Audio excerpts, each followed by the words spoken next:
વલ્લભ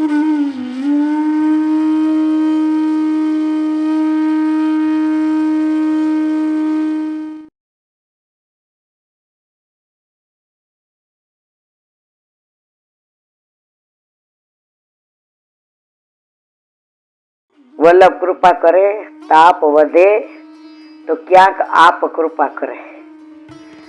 જીવનું તો કોઈ સામર્થ્ય જ નથી કે વ્રજમાં જઈ શકે. ટિકિટ ભલે આવે ત્યાં બધું હોય, જ્યાં સુધી મહારાણીમાં ન બોલાવે ત્યાં સુધી આપણે જઈ શકીએ નહીં.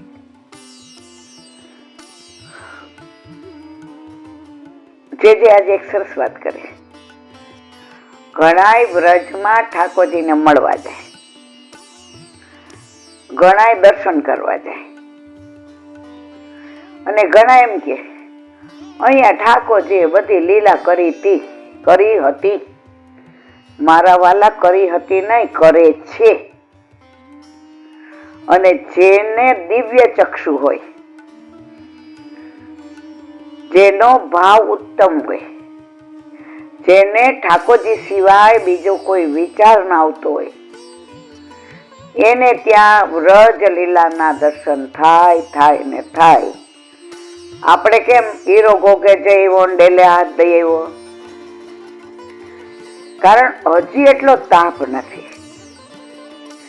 આપણે ત્યાં બધી બેઠા કે ચારેજી વર લઈએ, યમના પાન કરીએ, પૂજા કરીએ, ગિરાજીને ચારસ્પર્શ દંડવત કરીને દૂધ ચડાવીએ, પૂજા કરીએ, પરિક્રમા કરીએ, સામગ્રી લઈએ, પાણીપુરી કચોરી ખાઈએ.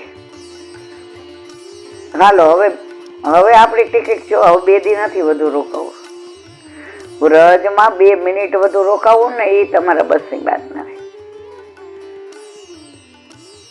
જો વ્રજ આપણું ઘર છે, સાસરિયું છે ને પિયરિયું છે, ત્યાંથી આવ્યા છે એટલે પિયરિયું છે, પાછા ત્યાં જવાના સાસરિયું છે. તો વ્રજ તો તમારે ઘણા વૈષ્ણવ અત્યારે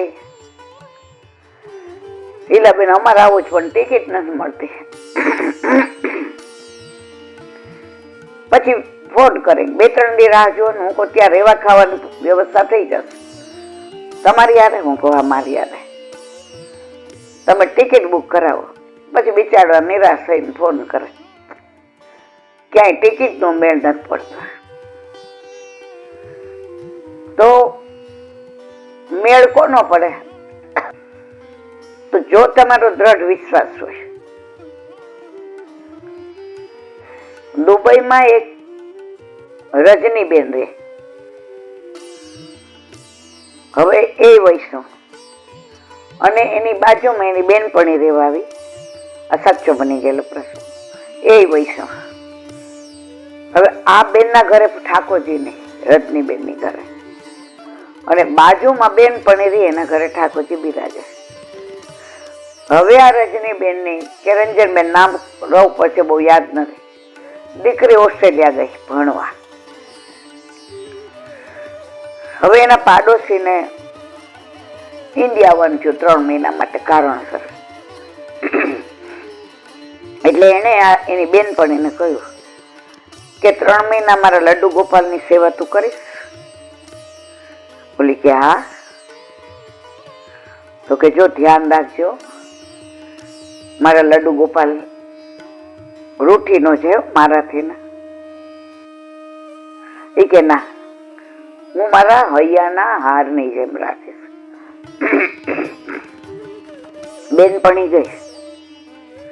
હવે 3 મહિના સુધી ઠાકોરજીને લાડ લડાવે, રોજ નવી સામગ્રી ને કીર્તન ને, રોજ નવા વસ્ત્ર ને વાઘા ને શ્રૃંગાર ને, અને ઘરમાં તો તમે જુઓ ગોકુળ થઈ ગયું, કોઈ વસ્તુ ખામી ન રહી. જે એના મનમાં થાય કે આવું હોય તો સારું, હજી પ્રયત્ન કરે એ પેલા જ થઈ જાય. જિંદગીમાં બધી જ લૌકિક વાતો ભૂલી ગયા. સતત મારા લડ્ડુ ગોપાલ ના ભાવે, બહાર ગયા હોય તો મારે લડ્ડુ ગોપાલ માટે આ લઉં, ઘરે બનાવે તો મારે લડ્ડુ ગોપાલને પેલા ધરાવવું. આખો દિવસ 3 મહિના સુધી ઠાકોરજી સિવાય વાત નહીં. હવે ઓલી બેન પણ ઇન્ડિયા પાછી એટલે હવે એ તો લઈ જ જાય, બટ નેચરલ છે. એટલે કે તું બધી તૈયારી કરી રાખજે, હું ઘરમાં જરા અવેરી લઉં, પછી ઠાકોરજીને હું પધરાવી જાઉં. ઓલીને પેટમાં ફાળ પડી. હાય હાય, ઠાકોરજી વિના મારથી કેમ રેવાય? એના ઘરના બધા કે ભાઈ એના છે તો એ તો લઈ જ જાય ને. હવે હું 3 મહિના ક્યાંય ગયો ને તમે જમવા બાજુવાળાને ત્યાં જાતા હો, પછી હું આવું એટલે તો આપણા ઘરે જ હોય ને. હવે બોલા બેન ની ઊંઘ ઉડી ગઈ. હવે શું કરું? તો લડ્ડુ ગોપાલ અહીંયા રહે. એના વડકે પણ તું બીજા જ પધરાવી દે. ચિંતા શું કામ કરસ? આ રે અહીંયા તો કાયમ એ બેન કે 12 છે, એના કરતા તારા જ પધરાવી લે. ઈ કે વાત તો સાચી છે. એને તો બીજા ઠાકોરજી પધરાવી લીધા. ઘરમાં વાતાવરણ તમે જો તો એટલું આનંદમય. જો ઠાકોરજી ન હોય ને તો મજા હોય. કાંઈ કરીએ તો આમાં મજા આવી હો, પણ મજા ઊંધું કરો સજા. ભણતા એટલે વિરોધી અર્થ લખો, મજાની સજા, દિવસનું રાત, સત્યનું અસત્ય કરતા આપણે લખતા. ઠાકોરજી ઘરમાં બિરાજે ને આનંદ, એનો કોઈ વિરોધી અર્થ જ નથી. પરમાનંદ, એનો કોઈ વિરોધી અર્થ નથી. હવે જે આ દીકરી હતી ઓસ્ટ્રેલિયા મોકલવાની હતી, એ આખો દિવસ ઠાકોરજી ઠાકોરજી ઠાકોરજી. એનું નામ નીરજ કઈક. અરે ભાઈ, ઠાકોરજી નું નામ છે શું? તમે ઠાકોરજી નું નામ પાડ્યું હતું તો એ હું ભૂલી ગઈ. આખો દી બધા એ જ વાતો કરે.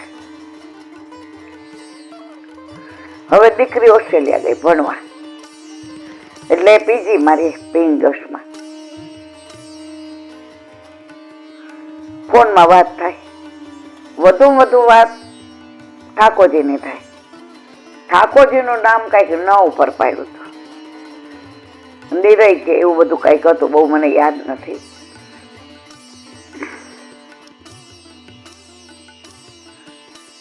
હવે એક વાર ત્યાં ઓસ્ટ્રેલિયામાં બહુ ઠંડી પડે. હવે પીજી મારી એટલે સવારે 5:30 વાગે માઇનસ ઠંડી, એટલે એને કઈક વેલા જવાનું હશે. એટલે ત્યાં તો એવું કે ભાઈ તમારે ડસ્ટબિનમાં કચરો ભેગો થયો સવારે જો લવ ન આવે તમારે નાખી આવવાનો. એટલે સવારે લઈને નીકળી, બહાર જ મોટી ડસ્ટબિન હોય, 5 મિનિટ હાલો એટલે એમાં એનો સિક્કો હોય, એ નાખો એટલે એ ખુલ્લા અને પછી બંધ થઈ જાય, એને મેળાય.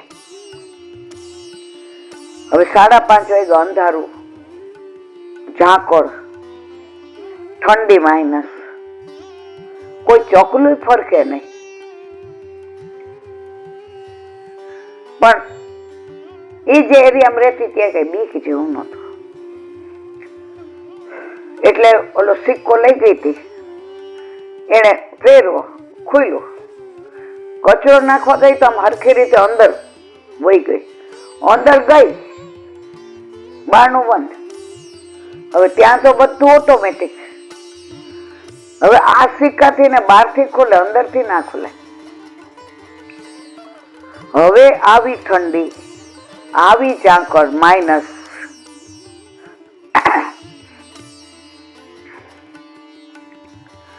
હવે મૂંઝાણી, બૂમ પાડે તો હબળાય નહીં. ખાલી જે ઓલો કચરાનું આટલું પેલું હોય એમાંથી મોઢું કાઢે તો બહાર એ જોઈ શકે, એને કોઈ ન જોઈ શકે. હવે ફોરેન હોય કે અહીંયા હોય, બધા વોશરૂમ જાય તો મોબાઈલ લઈને તો ભેગા જ જાય. સારું એ થયું હતું કે મોબાઈલ લઈને ભેગી ગઈ હતી. હવે છોકરું ગભરાય ભણવા ગયું હોય તો કોને ફોન કરે? એની મમ્મીને ફોન.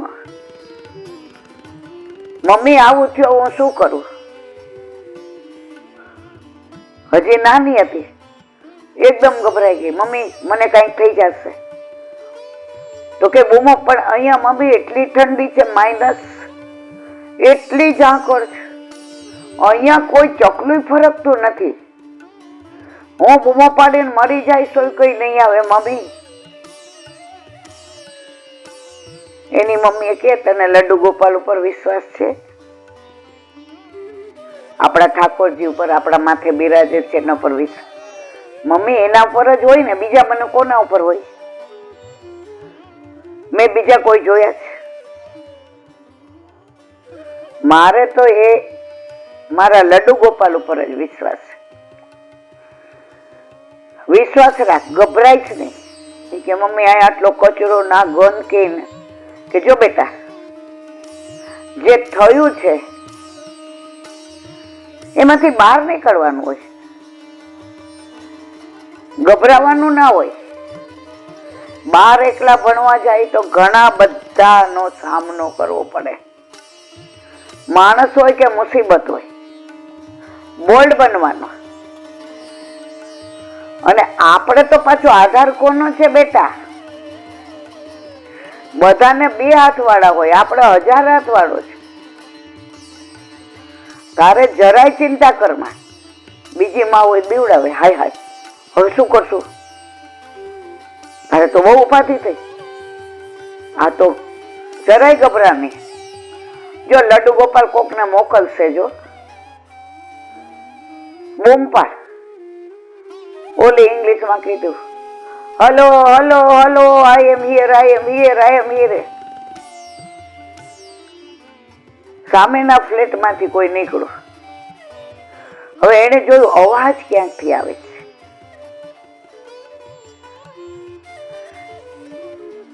અવાજની બાજુમાં આવ્યા, કોઈ દેખાય નહીં, કારણ કે આ ડસ્ટબિન માંથી ઓલી. એની મમ્મી કે જો લડ્ડુ ગોપાલે કોઈને મોકલું, જો મમ્મી કોઈ નથી દેખાતું. પણ કોકના પગરવનો અવાજ આવે છે. જોરથી બૂમ પાડ. તારામાં જોમો એટલે જોરથી બૂમ પાડ. એટલે ઓલું જે આટલું કામ હતું ને ખાંચા, ત્યાં આમ જઈને જોર જોરથી આઈ am here, I am here, આઈ. ઓલા ભાઈ તરત આવ્યા. હવે દરેક પાસે સિક્કો હોય એટલે દરેક ખોલે, કચરો નાખે, બંધ થઈ જાય. ઓલા ભાઈ બાયણું ખોલ્યું. આ એવી ગભરાયેલી હતી બેટા, અંદર કેવી રીતે પુરાઈ ગઈ? ઈ કે કચરો નાખવા ગઈ, ઊંઘમાં હતી ને તો નાખવા ગઈ તો અંદર વહી ગઈ અને બારણું થઈ ગયું બંધ. બેટિયા, पंजाब नो के यूपी नो, ध्यान रखो, ऐसे मत किया करो मेरे लाल। देख ये तो मैं आ गया, वरना मत बोलो, वरना मैं मर जाती। शुभ शुभ बोल, शुभ। बचावा वाला आया, इंडिया ना आया, उमर वाला आया, मोबाइल चालू હતો। मम्मी હું બહાર આવી ગઈ। બેટા તને ઠાકોરજી પર વિશ્વાસ છે ને? હલી નહીં જવાનું, દ્રઢતા નહીં છોડવાની। આપણા ઘરે આપણા માથે બિરાજતા આપણા ઠાકોરજી કોઈ દિવસ આપણો અહિત ના કરે, ના કરે અને ના કરે।